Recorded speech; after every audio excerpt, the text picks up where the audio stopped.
আমার বইয়ে গিয়েছে এই বুড়ো লোকের প্রেমে পড়তে। উপায় নেই, আর তোমার কাছে আনাদের কোনো অপশনও নেই। সো তোমার শুরু এবং শেষ দুটোই আমাদের, পিচ্ছি কিচ্ছুই করার নেই। বলি নিশিকে হালকা উপরের দিকে উঠিয়ে নাকে নাক ঘষে দিল। গাঢ় কমলা রঙের মাঝে গোলাপি পাড়ের শাড়িটা নিশিকে একেবারে সূর্যাস্তের সাথে মিলিয়ে দিচ্ছে যেন। আহিল দূর থেকে তাকিয়ে দেখছে তার পিচ্চিটাকে। পরন্ত বিকেলের অস্তমিত সূর্যটা যেন প্রতিবারই এই মেয়ের সৌন্দর্যটাকে আরো বাড়িয়ে দেয়। তাদের প্রথম দেখা, ঠোঁটে ঠোঁটে ঘনিষ্ঠতা, এই সবটা সাক্ষী তো এই আবছায়া সূর্যাস্ত। ক্রস্ত পায়ে একরাশ মুগ্ধতা গায়ে মেখে আহিলের কাছাকাছি এসে দাঁড়ালো নিশি, বা হাতে পিঠে গলিয়ে দিয়ে পেট আঁকড়ে ধরল। বুকের বাপাসটায় মাথা রেখে সন্তর্পণে খুব করে মুগ্ধ হতে লাগলো ফের। এই দিঘির উপর আমার একটা ঘর করে দেবেন কেমন? তার সাথে ছোট্ট একটা বারান্দা, সেখানে দুটো মোড়া পেতে রাখবো। ভালো হবে না? খুব ভালো হবে। নিশিকে দুহাতে নিবিড় করে জড়িয়ে ধরে।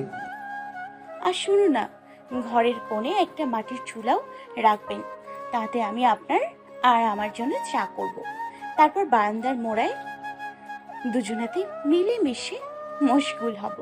মাঝে মধ্যে আপনি আমায় আচ্ছা করে বকে দেবেন। তারপর আমি মন খারাপ করে ঘরের দক্ষিণা জানালে দু হাতে মুখ গুজে দিঘির পানি দেখব। সেই দিঘির পানি হবে স্বচ্ছ, ঠিক আমাদের ভালোবাসার মতো। আহিল এবার মুগ্ধ হয়ে তাকিয়ে আছে নিশির দিকে। ভেতর থেকে তার কোনো কথাই আসছে না। মুগ্ধতা যেন তার কথাকে গ্রাস করে রেখেছে। ভেতরটা এক অজানা ভালো লাগা আর বিষণ্ণতার মিশ্রণে ছিয়ে আছে যেন। ছাউনিবিহীন একটা মাঝারি নৌকায় বসেছিল তারা দুজনে। দিঘির জলে আকাশের চারটা স্পষ্ট হলেও দিঘির চারপাশটা একেবারে আধারে ছেয়ে গেছে। শীতের শুরুর সনসনে হিম শীতল বাতাসে নিশি জড়সড় প্রায়। আহিলের হঠাৎ করে ইচ্ছেতেই এভাবে জ্যোৎস্নাবিহীন চাঁদ দেখার আনুষ্ঠানিকতা তাদের। নিশির এই জড়সড়তা দেখে মুচকি হেসে হাতে হাত লাগিয়ে ধরে আগলে নিয়ে বসলো গভীর করে। রাতের প্রথম প্রহর সবে মাত্র। আশেপাশের বাড়িগুলো এই বাড়ি থেকে অনেকটা দূরে। জনকোলাহল বলতে নৌকাতে বর্ষা তার দুইটি মাত্র। এত নিস্তব্ধতায় দুজন দুজনের নিঃশ্বাসের শব্দটা খুব করে শুনতে পাচ্ছে। আহিলের বুকে হেলান দিয়ে কাঁধের পাশে মাথা এলিয়ে চুপচাপ বসে চাঁদ দেখছিল নিশি। ভালোবাসার সাগর তুমি, ভালোবাসার সাগর তুমি, বুকে অথই জল। তবু পিপাসাতে আঁখি, তবু পিপাসাতে আঁখি, হাই রে ছল ছল, হাই রে ছল ছল। তোমার মিলনে বুঝি গো জীবন, বিরহে মরণ, বিরহে মরণ। তুমি আমার এমনই একজন, যারে এক জনমে ভালোবেসে ভরবে নাই। এক জনমের ভালোবাসা, এক জনমে কাছে আসা, এক জনমের ভালোবাসা, এক জনমে কাছে আসা। একটি চোখের পলক পড়তে লাগে যতক্ষণ, তুমি আমায় এমনই একজন, জানে এক জনমের ভালোবেসে ভরবে না। আহিলের খালি গলায় গানের এই প্রথম শোনা হয়েছে তার। গানের প্রতিটি কথা আহিল তার জন্য গেয়েছে, তাকে ভেবে গিয়েছে। ভাবতে নিশির বুকটা ভরে গেল। আহিল ততক্ষণে নিশির দু হাতে তার গলানো হাত দিয়ে আষ্টে পৃষ্ঠে জড়িয়ে ধরেছে। নিশি ফিরতে চাইল আহিলের বুকে, কিন্তু আহিল তাকে নড়তে দিল না। নড় না, তোমার হৃদস্পন্দনটা শুনতে দাও, তাতে আমার অস্তিত্ব খুঁজে পেতে দাও। আহিলের এই কথায় নিশি মৃদু হেসে মিশে রইল তার সাথে। গলার বাঁদিকে একটু গাঢ় চুমু খেয়ে তাতে মাথা ঠেকিয়ে রাখলেন। আহিল এখনো গুনগুন করে গান গেয়ে যাচ্ছে। গানের লাইনগুলো, গানের প্রতিটা গুঞ্জন নিশির হৃদস্পন্দনটাকে অস্থির করে তুলছে ক্রমশ। সুখ লেগে যাচ্ছে তার সর্বাঙ্গে। মোহমায়ায় বন্ধনে বেঁধে যাচ্ছে মানুষটার সাথে নিত্য নতুন ভাবে। এ কেমন অনুভূতি, এ কেমন সুখ তাকে পেয়ে বসেছে সর্বত্র। এ তো ভালোবাসে না, নির্ঘাত মরণ ব্যাধি। হ্যাঁ, মরণ ব্যাধি। সকালে ঘুম থেকে উঠেই নিশির মনটা সাংঘাতিক রকমের খারাপ হয়ে গেল। ভেবেছিল 2 দিন থাকবে, কিন্তু তা না, অশুভটা দুপুরেই নাকি একটা জরুরি কনফারেন্স রয়েছে।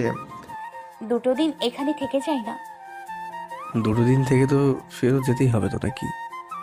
তাই বলে এত সুন্দর একটা জায়গায় আমি 2টা দিন থাকতে পারবো না। সৌন্দর্যের কাছাকাছি বেশিক্ষণ থাকলে সৌন্দর্যের মুগ্ধতা হারিয়ে যায়, ভালো লাগার কাছে আসার আকর্ষণটা ফিকে হয়ে যায়। মুগ্ধতার রহস্য একবার উন্মোচন হয়ে গেলে তার কাছে পেতেও ইচ্ছে জাগে না। আচ্ছা, ব্যাপারটা কি আপনার ভালোবাসার মুগ্ধতার রহস্যের মতন? কই, আমি তো বারবার আপনার ভালোবাসায় মুগ্ধ হচ্ছি, হারিয়ে ফেলছি নিজেকে বারবার। আমার তো এমন হয়নি, কিন্তু আমি সেই রহস্যটাও খুঁজে পাইনি, পেতেও চাই না। এমন কিছুই আমি পেতে চাই না যা আমাকে আপনার কাছে টানবে না, আপনাকে ভালোবাসতে দেবে না। চাই না, আমার চাই না, একদম চাই না। নিশিকে সাথে করে নিয়ে আহিল বেরিয়ে পড়ল।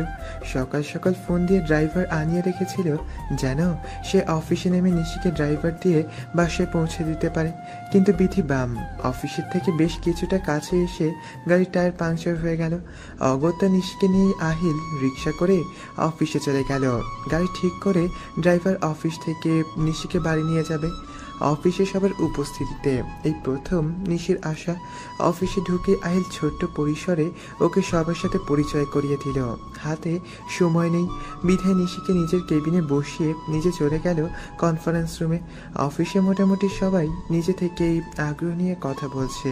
তার সাথে ওদের সাথে মিশতে গিয়ে একবারও ওদের মনেই হয়নি যে প্রথম তাদের সাথে আলাপ হচ্ছে। ড্রাইভার গাড়ি ঠিক করিয়ে রিসিপশনে আসতেই রিসিপশনিস্ট আহিলকে ফোন দিল। এদিকে নিশি আহিলের কেবিনে বসে অফিসিয়াল কম্পিউটারে ভিডিও গেম ডাউনলোড করে তার হালে দিব্যি আছে। আহিল নিজের পিএসকে পাঠিয়ে নিশিকে ড্রাইভার অব্দি এগিয়ে দিয়ে আসলো।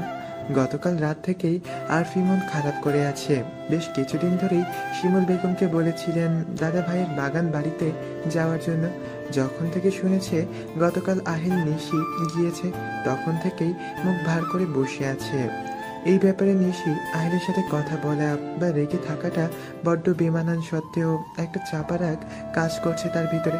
আরফিটা তার বড্ড আদরের, না হলে ছেলের এত বছরের ব্যবধানে বাচ্চা, তাও আবার 32 বছর বয়সে কজনই বা নিতে চায়।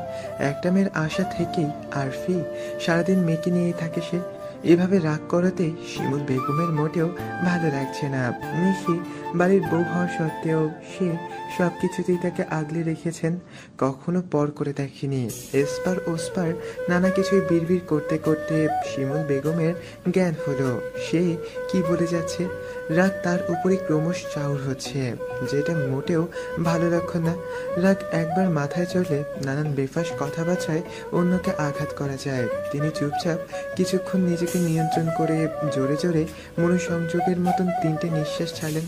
কিছুটা বেটার ফিল করতেই উপরে চলে গেলেন। আরফিকে বুঝিয়ে শুনিয়ে নাস্তার টেবিলে বসালেন। ঘণ্টাখানেক পরে নিশির বাসায় ফিরলেন একগাদা আইসক্রিম নিয়ে। আরফি তখন ড্রয়িং রুমে বসে টিভি দেখছিল। শিমুল বেগম গোসল শেষ করে পরিপাটি হয়ে নিচে নামতেই দেখল ননদে ভাবিতে বেশ আমোদ ফুর্তি চলছে, তার সাথে আইসক্রিম তো আছেই। একটা দীর্ঘশ্বাস ফেলে ম্লান হেসে চলে গেলেন রান্নাঘরের দিকে। সন্ধ্যের পরপর বাড়ি ফিরে তিন মানবীর কাউকেই খুঁজে পেল না আহিল। গেল কই সব? নিজেকে নিজেই প্রশ্ন করতে করতেই নিশির নাম্বারে প্রেস করলো Ahil. As usually phone receive হচ্ছে না, আর অপেক্ষা না করে হাঁক ছেড়ে সার্ভেন্টের ডাকতে শুরু করে দিল আহিল। কাউকে তো দেখছি না, কোথায় সবাই? রাত 8টায় রাজ্যের শপিং করে বাসায় ফিরল সবাই। আহিল ড্রয়িং রুমে দাঁড়িয়ে দাঁড়িয়ে তাদের সব গল্প শুনছে। নিশি আর আরফি তো পক পক করেই যাচ্ছে সেই কখন থেকে। আহিল সেখানে দাঁড়িয়ে থেকে তারপর স্টাডি রুমের দিকে চলে গেল। একটু উঠে দাঁড়ান না। কথাখানা শুনে ফাইল সেরে তাকালো আহিল। নিশি ফ্রেশ হয়ে হাতে শপিং ব্যাগ নিয়ে দাঁড়িয়ে আছে। আমার কথা তোমার মনেও পড়ে? হুম, সে সবসময় মনের মধ্যে থাকে, তাকে আলাদা করে মনে করার কি আছে? এবার উঠুন তো। আহিল উঠতেই নিশি একটা টি শার্ট পরিয়ে দিল তাকে। এত ঢেলে ঢেলা টি শার্ট কি মনে করে আনলে নিশি? আমাকে কি তোমার এতই ফ্যাট মনে হয়? নিশি কিছু না বলে চুপচাপ নিজে থেকে টি শার্টের মধ্যে ঢুকে পড়ল। আহিলের গলার পাশে গলা আর হাতের পাশে হাত ঢুকিয়ে দিল মিষ্টি হেসে। আহিল প্রথমে কিছুটা অবাক হলেও মিষ্টি হেসে তাকে আগলে ধরল।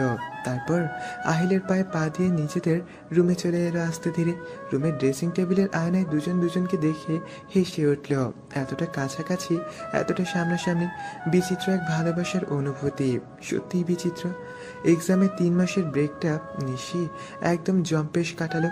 এর মধ্যে দিন 7 বাবা মায়ের কাছেও থেকে এসেছে। সে কি রাগ আহিলের! সেই দিন 7 বিবাহোত্তর প্রেমটাও ছিল বর্ণনাতীত। কখনো মাঝরাতে নিশির কাছে চলে গিয়েছে, আবার কখনো সারা রাত রাস্তায় রাস্তায় গাড়িতে ঘুরেছে।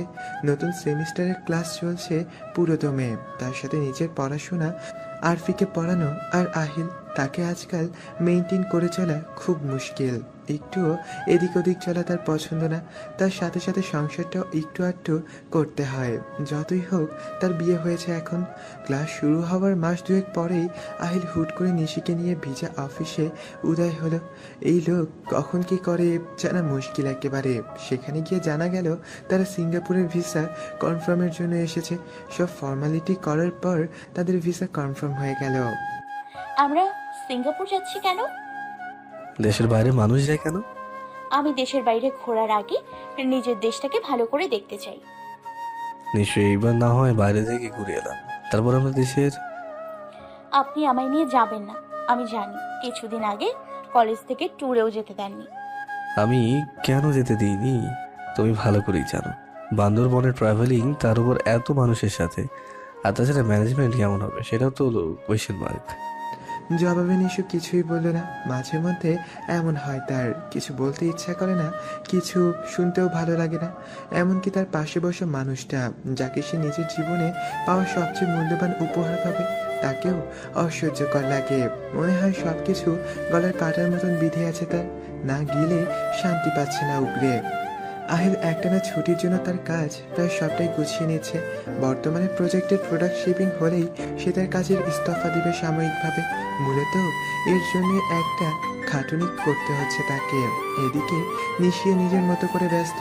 ক্লাস, অ্যাসাইনমেন্ট, কুইজ সব মিলিয়ে ঢকলটা তার উপর বেশ ভালোই যাচ্ছে। বেশ কয়েকদিন ধরেই মনটা ছুটে গেছে তার। বাড়ি যাওয়ার জন্য এক প্রকার ছটফট করে যাচ্ছে ভেতরটা। কই তুমি? আমি বাবার কাছে এসেছিলাম, ইউনিভার্সিটি থেকেই চলে এসেছি। একবার কি জানানোর প্রয়োজন মনে করলে না? আমার বাবার কাছে আসতে কি এখন পারমিশন চেয়ে নিতে হবে আগে? ব্যাপারটা পারমিশনের না নিশি, ব্যাপারটা তোমাকে নিয়ে আমার চিন্তার, আর আমার ভালোবাসার প্রতি তোমার অধিকার বোধের। নিশি দমে গেল, সাথে তার মনটাও একটা অচেনা তৃপ্ততায় ভরে গেল। আসলে অসভ্যটা বেশ ভালো করেই জানে কখন কি বলে। তার আগে রাগ ভাটা দিতে হয়। একটা তৃপ্ততার হাসি দিয়ে নিশি দীর্ঘশ্বাস ছাড়ল। কখন ফিরলেন বাসায়? 10 মিনিট হলো। ফ্রেশ হয়ে কফির সাথে হালকা কিছু খেয়ে নিন। হুম। রেখে দিন। না। আপনি ফ্রেশ হয়ে আসেন, তারপর না হয় আবার কথা হবে। হুম। কি হুম? সবই করবো, কিন্তু তুমি লাইন কাটতে পারবে না। সে কি? এটাই তোমার শাস্তি। আচ্ছা ঠিক আছে। এইভাবেই চলল তাদের কথা সারা রাত। সকালে ঘুম ভাঙার পর আবদ্ধ অবস্থা আবিষ্কার করলো নিজেকে। হাত পা চাইতেও ছোটাছুটি করতে পারছিল না কিছুতেই। হচ্ছেটা কি তার সাথে? চোখ জোড়া মেলতেই খেয়াল করলো কেউ তাকে অষ্টপৃষ্টে জড়িয়ে ধরে শুয়ে আছে। মুখ দেখার আগে বালিশ থেকে সরে গিয়ে তার বুকে মুখ গুজে দিয়েছে। নিশির মুখে অজান্তে হাসি ফুটে উঠল। বুকের উপর পড়া নিঃশ্বাসটা তো তার পরিচিত, সে জানে। তবে এত ভোরে এই অসভ্যটা ঢুকলে কি করে বাসায়? চুলে হাত বুলাতে বুলাতে জিজ্ঞেস করলো নিশি, কখন এলেন? তুমি আমাকে ছেড়ে কি শান্তিতে ঘুমাও নিশু? ব্যাপারটা আমাকে খুব হার্ট করেছে। ওই আপনাকে ছেড়ে ঘুমাচ্ছি, এই যে আপনি। তুমি খুব দুষ্টু হয়ে যাচ্ছ নিশু, আই লাইক ইট। আহিলের কথায় দুজনেই হেসে উঠল। পরম আবেশে বেপরোয়া হয়ে নিশির ঠোঁটের ঠোঁট গলিয়ে দিলে সে। সকালে উঠে আহিলকে দেখিয়ে মমতার ভোগ দেখার মতন করে চমকে উঠল যেন।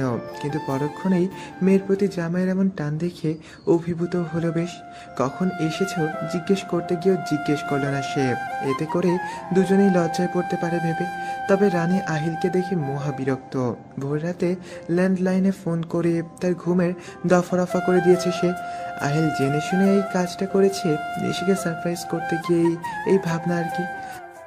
এই লোকটার লাগে 2টা দিনও এইখানে থাকবার পারে না। যেমন তেমন কইরা আয়সা বগল দাবা কইরা ছড়ে। ভাবছিলাম আফার লগে কতটা দিন পর থাকবার পারবো, তো এই ব্যাটার জ্বালায় আর সম্ভব না। এত ভালোবাসা কেন এই ব্যাটার? উফ, জ্বালা জ্বলনি আমার। আহিলকে দেখে আপন মনে বিড়বিড় করতে করতেই মুখটা ঝামটা দিয়ে চলে গেল রানী। মাটি থেকে 25,000 ফুট উঁচুতে এয়ারবাসটা ভাসছে মেঘেদের সাথে পাল্লা দিয়ে। 4 ঘন্টার ফ্লাইট টাইম। সিটে স্বস্তির নিঃশ্বাস নিয়ে বসার পরপরই নিশির মৃতের মতন ঠান্ডা স্বীকারোক্তিগুলো আহিলের ভেতরটা নাড়িয়ে দিয়েছে একেবারে। এত চাপা অভিমান কেন মেয়েটার? কই কত রাগ করে সে আহিলের সাথে। এই ব্যাপারগুলো নিয়ে কেন সে ঝগড়া করলো না, রাগ করলো না? আর ভাবতে পারছে না আহিল। নিশি এক মনে জানালার পাশটায় মাথা এলিয়ে চোখ বুঝে রয়েছে। সকালের আলোর ছটা এখন পুরো এয়ারবাস জুড়ে। এত আলোতে নিশ্চয়ই ঘুমানো সম্ভব না। আহিল এক মনে তাকিয়ে রইল নিশির দিকে। কি শান্ত মুখের আদল, কি নীরব তার অভিযোগ। আহিল হাসলো খানিক, তারপর কিছুটা টেনেই নিশির মাথাটা নিজের কাঁধের উপর রাখলো। তোমার শাস্তি দেওয়ার পদ্ধতি সত্যি খুব অভিনব নিশি। ইচ্ছে করেই তুমি এই কাজটা করেছো। আচ্ছা, তুমি চাইলে তো ছোটখাটো একটা সেলিব্রেশন করতে পারতে নিশি। এই যে আপনার অপরাধ বোধ হচ্ছে, আপনি গিল্টি ফিল করছেন, সারা গা নিষ্পিস করছেন। আমি সেলিব্রেশন করলে তো এগুলো হতো না। তখন উপহার দিয়ে নিজের অনুভূতিগুলো ডিস্ট্রয় করে নিতেন। এমন করে না আমার শাস্তি দেওয়া হতো, আর না আপনার উপলব্ধি হতো। কথাগুলো নিশি আহিলের কাঁধ থেকে মাথা উঁচিয়ে একদম চোখে চোখ রেখে বলল, it's hurting Nishu, too much hurting. আপনার অনুভূতি, আমার এই দুঃখ, ভারাক্রান্ত হৃদয় কম্পন আমার জন্য কিন্তু উপহারের থেকে বহু গুণ মূল্যবান জনাব। আহিলের বুকের বাঁ পাশে ডান হাতটা রেখে খুব সন্তর্পণে কথাগুলো বলল নিশি। আহিল পরম যত্নে তার বাঁ হাত দিয়ে আঁকড়ে ধরল সেই হাত। বিশ্বাস করুন আহিল, আপনার সাথে কাটানো প্রতিটা দিনই বিশেষ হোক, আমি আল্লাহর কাছে চাই। আমার আলাদা কোনো বিশেষ দিনের দরকার নেই। আমার তো আপনারই অনুভূতিগুলো চাই, আপনারই আমাকে ভেবে অস্থিরতাটা চাই। নিশির প্রতিটি কথা, প্রতিটি শব্দ, প্রতিটি উচ্চারণ আহিলকে রুদ্ধশ্বাস করে দিল। তার স্বপ্ন কন্যা, তার নিশি, তাকে নিয়ে এভাবে ভাবে। ব্যাপারটা ভাবতেই আহিলের ভেতরটা খুশিতে ভরে গেল। এ এক প্রাপ্য জিনিসের অপ্রত্যাশিত প্রাপ্তি। এই মেয়েটাকে তার সারা জীবন চাই, জীবনেও চাই, আবার মরণেও চাই। দীর্ঘ 4 ঘন্টা ফ্লাইটের পর সিঙ্গাপুর এয়ারপোর্ট থেকে নিশিকে নিয়ে বোর্ডিং ব্রিজ পার হয়ে এলো ব্যাগপত্র সহ। হাতে গোনা কয়েকটি স্টার এয়ারলাইন্সের মধ্যে এটি একটি। অভিনব বিলাসবহুল সব ব্যবস্থা, যদিও অন্য সব এয়ারবাস যাত্রার থেকে এর খরচা 3 গুণ বেশি, কিন্তু পয়সা উসুল বলা চলে। সিঙ্গাপুরের সাথে বাংলাদেশের সময়ের পার্থক্য 2 ঘন্টা, আর 4 ঘন্টার যাত্রায় তারা এগিয়ে গেল বাংলাদেশ সময় থেকে 6 ঘন্টা। সিঙ্গাপুরের সময় অনুযায়ী এখন সকাল 10টা, একদম অন টাইম। 1 মিনিটও ওরা সময় নিয়ে হেরফের করে না। ব্যাপারটা বরাবরের মতোই আহিলের খুব পছন্দের। বোর্ডিং ব্রিজ পার হয়ে ইলেকট্রিক ট্রেন, ব্যাপক গতি, অথচ রাস্তা কিন্তু 5 মিনিটের। নিশিকে নিয়ে ট্রেনে একদম জানালার গা ঘেঁষে বসলো আহিল। সমুদ্র বন্দর ভরাট করে এই এয়ারপোর্ট করা। কে বলবে? চারদিকে শুধু সবুজের সবুজ আর আভিজাত্যের সমারোহ। নিশি 2 চোখ ভরে মুগ্ধ হয়ে দেখে যাচ্ছে সব। ট্রেন থেকে নেমে ব্যাগেজ সহ বেরিয়ে এলো। উদ্দেশ্য কাপু নিয়ে বুকিং করা হোটেল, কিন্তু বাইরের আবহাওয়া ভয়াবহ। সূর্য যেন সরাসরি মাথার উপর চলে এসেছে। এসির ভেতর থেকে বাইরে বের হলো, যেন দম বের হয়ে যেতে চাইছে একেবারে। আহিল কোনো রকমের দরদাম ছাড়াই উঠে পড়ল নিশিকে নিয়ে। হোটেলে পৌঁছে আয়নায় নিজেকে দেখে আটকে উঠল নিশি। জামার বাইরে যতটুকু অংশ ছিল তার সবটারই উপরই লাজে আবরণ পড়েছে। মনে হচ্ছে যেন ছ্যাঁকা লেগেছে জায়গাগুলোতে। আহিলের দিকে তাকাতেই দেখা গেল রুমে থাকা মিনি ফ্রিজটার আইস ব্যাগ খুলে ঘাড়ে দিয়ে রেখেছেন। এসির হাওয়ায় নিজেদের কিছুটা স্বস্তিতে এনে ফ্রেশ হয়ে নিল একে একে। ফ্রেশ হয়ে বিশ্রামের চিন্তা থাকলেও পেটের ভিতর সুচুর হুটোপুরিটা হতে দিল না আহিল। কিন্তু নিশি দিব্যি ঘুমানোর বন্দোবস্ত করে যাচ্ছে, তাই আহিল বাধ্য হয়ে নিশিকে নিয়ে ব্রেকফাস্ট করতে বেরিয়ে গেল। বাইরের কথা চিন্তা করে আর হোটেল থেকে বের হলো না তারা। এখান থেকেই ব্রেকফাস্ট সেরে লাঞ্চের জন্য রুম সার্ভিসিংয়ের অর্ডার করে গেল। রুমে ফেরার সময় আহিল দুবারিতেই ফোন করে জানিয়ে দিল। সারাদিন রেস্ট আর ভালোবাসাবাসির পর বের হয়ে গেল রাতের শহর দেখার জন্য। রাতের সমুদ্র, road riding, route side market আর শপিং মলগুলো ঘুরে ঘুরে ক্লান্ত হয়ে গেল নিশি। তার সাথে ছোট ছোট কেনাকাটা তো আছেই। সকাল সকাল দীর্ঘ 2 ঘন্টা উত্তেজনাপূর্ণ জার্নি করে নিশি প্রায় হতাশ। লাইক সিরিয়াসলি, এইখানে অসভ্যটা তাকে হাসপাতালে নিয়ে এসেছে। কিছুক্ষণ ডাক্তারের সাথে কথা বলার পর নিশিকে জুনিয়র ডক্টর আর সিস্টার দিয়ে পাঠিয়ে দিলেন বেশ কিছু টেস্টের জন্য। আহিল তখনও ডাক্তারের চেম্বারে। একজন কনসালটেন্ট ডক্টর এবং একজন সাইকিয়াট্রিস্ট বিভিন্ন প্রশ্নের উত্তর দিতে হচ্ছে তাকে, যদিও সবকিছু নিশির পাস্টের মেডিকেল হিস্ট্রি। সব টেস্ট শেষ করতে প্রায় 2 ঘন্টার মতন সময় চলে গেল। আহিল নিজেই তখন নিশির কাছে চলে এলো। তার ব্লাড নেওয়া হয়েছে সবে। স্মিত হেসে চলে গেল নার্সটা। আহিল জুসের ক্যানটা খুলে দিতেই নিশি চুমুক দিল তাতে। গলাটা শুকিয়ে আছে প্রায়, কিন্তু তিতকুটে ভাবটা ছেয়ে গেছে মুখে। মুখ থেকে সরিয়ে ক্যানে তাকাতেই দেখলো এইটা এখানকার স্থানীয় পেঁপে পাতার জুস। নিশিকে হেলামি করতে দেখে আহিল নিজেই জোর করে খাইয়ে দিল বাকিটা। একদম ইনস্ট্যান্ট এনার্জি যাকে বলে, শরীরে বল পাওয়া যাচ্ছে বেশ। খারাপ লাগছে। আচ্ছা, বেড়াতে এসে ডক্টরের ক্যাচালটা না করলে কি হতো? এত এত রক্ত নিয়ে গেছে আমার। নিশির এমন বাচ্চামিতে আহিল নিশিকে জড়িয়ে ধরে হাসলো খানে। এখন ঘুরবে নাকি হোটেলে ফিরবে? একটু ঘুরি, তারপর বাইরে থেকে লাঞ্চ করে ফিরবো। ওকে। ঘোরাঘুরি করে লাঞ্চ করে ফেরার প্ল্যান থাকলেও আবহাওয়ায় টিকতে পারল না। রোদ যেন গায়ের চামড়ায় ফুরে ঢুকছে। আহিলের অবস্থা ফের নাজেহাল। হঠাৎ করে মাথাটা চক্কর দিচ্ছে তার। নিশির ব্যাপারটা বুঝতে পেরে চট করে ক্যাবে উঠে গেল ওকে। তারপর সেখান থেকে এক সি সাইডে রেস্টুরেন্টে ঢুকে পড়ল। যদিও লাঞ্চ টাইম হতে এখনো অনেকটা দেরি, তবে পরিবেশটা বেশ ছায়াযুক্ত, সবুজাভ। সমুদ্রের গর্জনের সাথে উষ্ণ বাতাস, বাতাসে একটা গরম ভাব আছে। তবে তার চাইতেও সুন্দর ব্যাপার হচ্ছে এখানকার ফুলগুলো। সবগুলোর রং এত গাঢ় যে চোখ ধাঁধিয়ে যাচ্ছে। থোকা থোকা ফুলগুলোর মিষ্টি মোহময় গন্ধ বাতাসকে যেন আরো শোভিত করে তুলছে প্রতিনিয়ত। তবে আহিলের অস্বস্তিটা এখনো কমেনি। প্রেশারটা বেড়েছে কিনা কে জানে। নিশি কিছুক্ষণ আহিলের দিকে তাকিয়ে থেকে রিসিপশনের দিকে চলে গেল। ফিরে এলো আইস ব্যাগ, বরফ কচি মেশানো ঠান্ডা পানি সহ। আহিল ততক্ষণে চেয়ারে পিঠ এলিয়ে গা ছেড়ে বসে আছে চোখ বন্ধ করে। কোথায় চলে গেল হুট করে নিশু? নিশি কোনো উত্তর দিল না। চুপচাপ আহিলের পেছনে গিয়ে ঘাড়ের দিকটা আইস ব্যাগ চেপে ধরলো। এবার আহিল চোখ খুললো।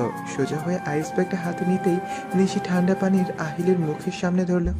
স্যালাইন? এখানে স্যালাইন কোথায় পেলে তুমি? আসার সময় নিয়ে এসছি। আপনার প্রেশার ধাচ্ছে খুব ভালো, তা তো জানা আছে নাকি? জবাবে আহিল হাসলো আর অভিভূত হলো তার পিচ্চির নীরব যত্নটাতে। পরপর 2 গ্লাস স্যালাইন খেয়ে একদম ফ্রেশ ফিল করছে এখন। তারপর কিছুটা জিরিয়ে নিশিকে নিয়ে একদম সমুদ্রের কাছাকাছি চলে এলো। সেখানে রাখা ইজি চেয়ারগুলোতে বসে পড়লো দুজনে। নিশি পরম যত্নে আহিলের বাহুতে মাথা রেখে চোখ বুঝলো খুব সন্তর্পণে। কি পেয়েছেন কি আপনি? হ্যাঁ, রোজ রোজ এরকম জোর করে নিজের ঘরে নিয়ে আসছেন কেন? আমি এখানে আপনার বোনকে পড়াতে আসছি, আপনার মনোরঞ্জন করতে নয়। আমার এসব পছন্দ নয় মিস্টার মাহমুদ।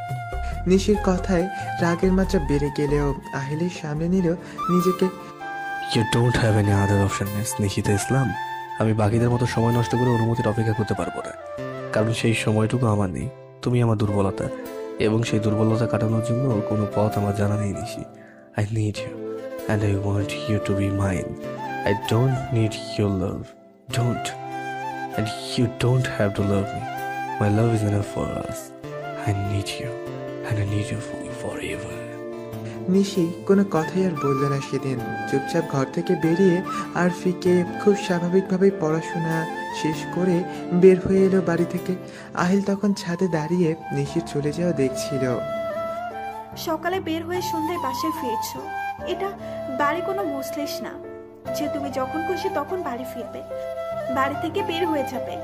সকালে টিউশন ছিল আর টিউশন দুনিয়াতে তুমি একা করো না, যার কারণে তোমাকে রাত করে বাড়ি ফিরতে হবে। ফোন দিয়ে জানানোর প্রয়োজনটাও তুমি করো না। তোমার কি আমার জন্য টেনশন হয় মা? তুমিও তো একটা ফোন দিতে পারো, খোঁজ নিতে পারো। এতে করে অন্তত আমি মনে মনে শান্তি পেতাম, নিজেকে বোঝাতাম আমার মা বাকিদের মতোই আমায় ভালোবাসে। নিশির কথায় থমকে গেল মুমতাহার। শব্দ হারিয়ে গিয়েছে তার, আর তার সাথে কঠোর হওয়ার অভিনয়টাও। রানী, তোর আপার দিকে খেয়াল রাখিস। আমি সপ্তাহখানেকের জন্য চিটাগাং যাচ্ছি, আর তোর খালু এই 2-3 দিন ফিরতে পারবে না, কনফারেন্সে ব্যস্ত থাকবে। তোর আপা জানে কোনো কিছু লাগলে দারোয়ানকে দিয়ে আনিয়ে নিবি। সাবধানে থাকিস। রুমে ফিরে গিয়ে নিশি কিছুক্ষণ থম ধরে বসে রইল। তারপর ফ্রেশ হয়ে বিছানায় শুয়ে ঘুমানোর চেষ্টা করল, কিন্তু ঘুম আসলো না। রানীর বাহু হাত ডাকের পর রাতের খাওয়া দাওয়া শেষ করে ফের রুমে চলে এলো। গুনে গুনে 2টা ঘুমের ট্যাবলেট খেয়ে শুয়ে পড়ল খুব স্বাভাবিকভাবেই, কিন্তু কিছুক্ষণ পরই মনে হচ্ছে সে যেন কোথায় তলিয়ে যাচ্ছে। চোখের পলক ধীরে ধীরে ভারী হয়ে আসছে, সব চিন্তা খারাপ লাগা ভুলে যাচ্ছে মন থেকে। টানা 26 ঘন্টার পর ঘুমটা ভেঙে গেল নিশির ভোরের দিকে। শরীর মন এতটাই ফুরফুরে হয়ে আছে তার যে সে ভুলে গেছে বিগত দিনের কথা, যেটা সে শুধু ঘুমিয়েই কাটিয়েছে। তারপর জগিংয়ে যাওয়া, সেখান থেকে উদ্ভ্রান্ত মতো আহিলকে পাওয়া, তারপর তার অগোচরেই বিয়ে। একটা দীর্ঘশ্বাস ফেলে চোখ খুলল নিশি। আহিল তাকে নিয়ে হেলান দিয়েছে চেয়ারে, আগে থেকে খুব করে আগলে ধরল আহিলের হাতটা। চোখ বন্ধ করতে অদ্ভুতভাবে অতীতের এই স্মৃতি পেয়ে বসল তাকে। তখন এই অসভ্যটা তার উদ্ভ্রান্ত মতন সিদ্ধান্তটা না নিত, তাহলে তাহলে না না আর এসব ভাবতে পারছে না সে। ঘুম হয়েছে? হুম। যখন তখন ঘুম পায় তোমার, ঠিক আছে তো? দুর্বল লাগছে বেশি? ভালোবাসা পাচ্ছে, অনেক অনেক ভালোবাসা পাচ্ছে। আচ্ছা, আমি ভেবে পাই না আপনারা তো গরম সহ্য হয় না, তারপরেও এখানে আসলেন কেন বলেন তো? ওই যে হট হট ব্যাপার। আর আহিলের মুখ থেকে বাকি কথা বের হওয়ার আগেই নিশি মুখ চেপে ধরে বুকের উপরে উঠে বসল। আপনি সত্যি একটা অসভ্য, বাজে আর ভীষণ খারাপ। আহিল এবার আয়সী ভঙ্গিতে মাথার নিচে দুহাত রেখে নিশির দিকে তাকিয়ে চোখ টিপ দিল। পজিটিভ ভাবে নাও, আর ভাবো তুমি কতটা ভাগ্যবতী। এবার নিশি ধুমধাম করে বসিয়ে দিল 2-3টে আহিলের বুকে আর বাহুতে। আবার এসব বললে কিন্তু কামড় দিব। নিশির কথাটা বলার সাথে সাথে আহিল তাকে নিচে ফেলে তার উপর চড়ে বসলো। চ্যাপটা হয়ে যাচ্ছে। আমি তো হাঁটুতে ভর দিয়ে বসেছি, তুমি চ্যাপ্টা হচ্ছ কিভাবে? সরুন না। হাত পা ছুড়ে ছোটাছুটি করতেই হাত দুটো আটকে দিল আহিল। তখন কি বলছিলে? কামড় দেবে? দিবই। ফের পচা কথা।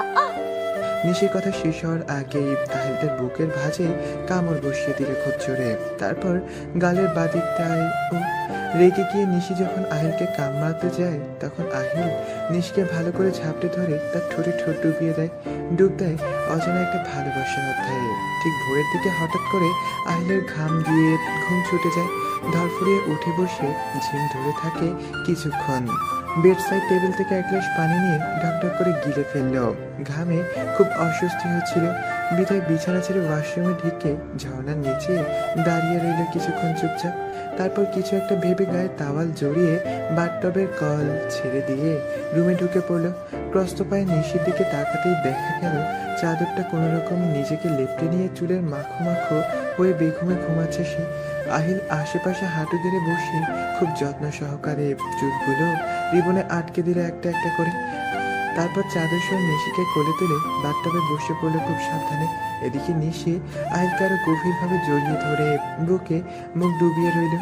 নিশির এহেন কাজে আহিল বিরক্ত হওয়া সত্ত্বেও নিশির কাচুমাচু করা চেহারা দেখে হেসে দিল সে। তারপর দুষ্ট হাসি হেসে বাহাতে ঝর্ণার সুইচ অন করে দিল। হঠাৎ করে গায়ে ঠান্ডা পানি পড়াতে নিশি একেবারে ধরফড়িয়ে উঠে পড়ল। বাথটবের পানিতে বুক অব্দি ডুবেছিল তারা। চারপাশে হঠাৎ করে এত পানি দেখে কোনো কিছুই হঠাৎ করে ঠাউর করতে পারছে না সে। হাত পা সমানে ছুটছে। এই Nisho, it's me Ahil, relax জান, রিল্যাক্স। দুহাত চেপে ধরে নিশিকে কথাগুলো বলতে লাগলো আহিল। কথাগুলো ঠিকঠাক বুঝতে পেরেই থেমে গেল সে। নিঃশ্বাসের উঠানামাটা এখন অস্বাভাবিক হারে চলছে। চোখ গাল লাল হয়ে আছে একেবারে, কেঁদে দিবে এমন সময় আহিল ফের নিশির মুখখানা দুহাতের আজরায় তুলে ঠোঁটে ঠোঁট ডুবিয়ে দিল। ওয়াশরুম থেকে টাওয়াল পেঁচিয়ে বের হয়ে নিশি লাগেজের কাছে চলে গেল। আহিল তখনও কোমরে বেল বাঁধছে। নিশি একটা off green ladies T shirt আর জিন্স নিয়ে চেঞ্জ করার জন্য। চেঞ্জ করে রুমে আসতে আহিল কিছুটা ছুটেই নিশির কাছে চলে গেল। দৃষ্টি নিশির ক্লিভেজে। কাল রাতের কামড়টা একেবারে কালশিটে হয়ে আছে। ইচ্ছে করে কিছুটা জড়িয়ে দিয়েছিল, কিন্তু এতটা দাগ হবে ভাবতে পারেনি। নিশি আহিলের দিকে তাকাতেই ব্যাপারটা বুঝে গেল। তারপর ঝটপট শার্টের উপরের দিকে বোতামটা লাগিয়ে দিল। আহিলকে কোনো সুযোগ না দিয়ে বেরিয়ে পড়ল ঝটপট ব্রেকফাস্টের জন্য। সিঙ্গাপুরে আর 4 দিনের স্বাদ মিটিয়ে ঘোরাঘুরি করে বিপুল সংখ্যক শপিং করে তারা দেশে ফিরে এলো। তারপর একে একে সবার সাথে দেখা করে দুজনে মিলে শপিংগুলো ভাগ করে দিল।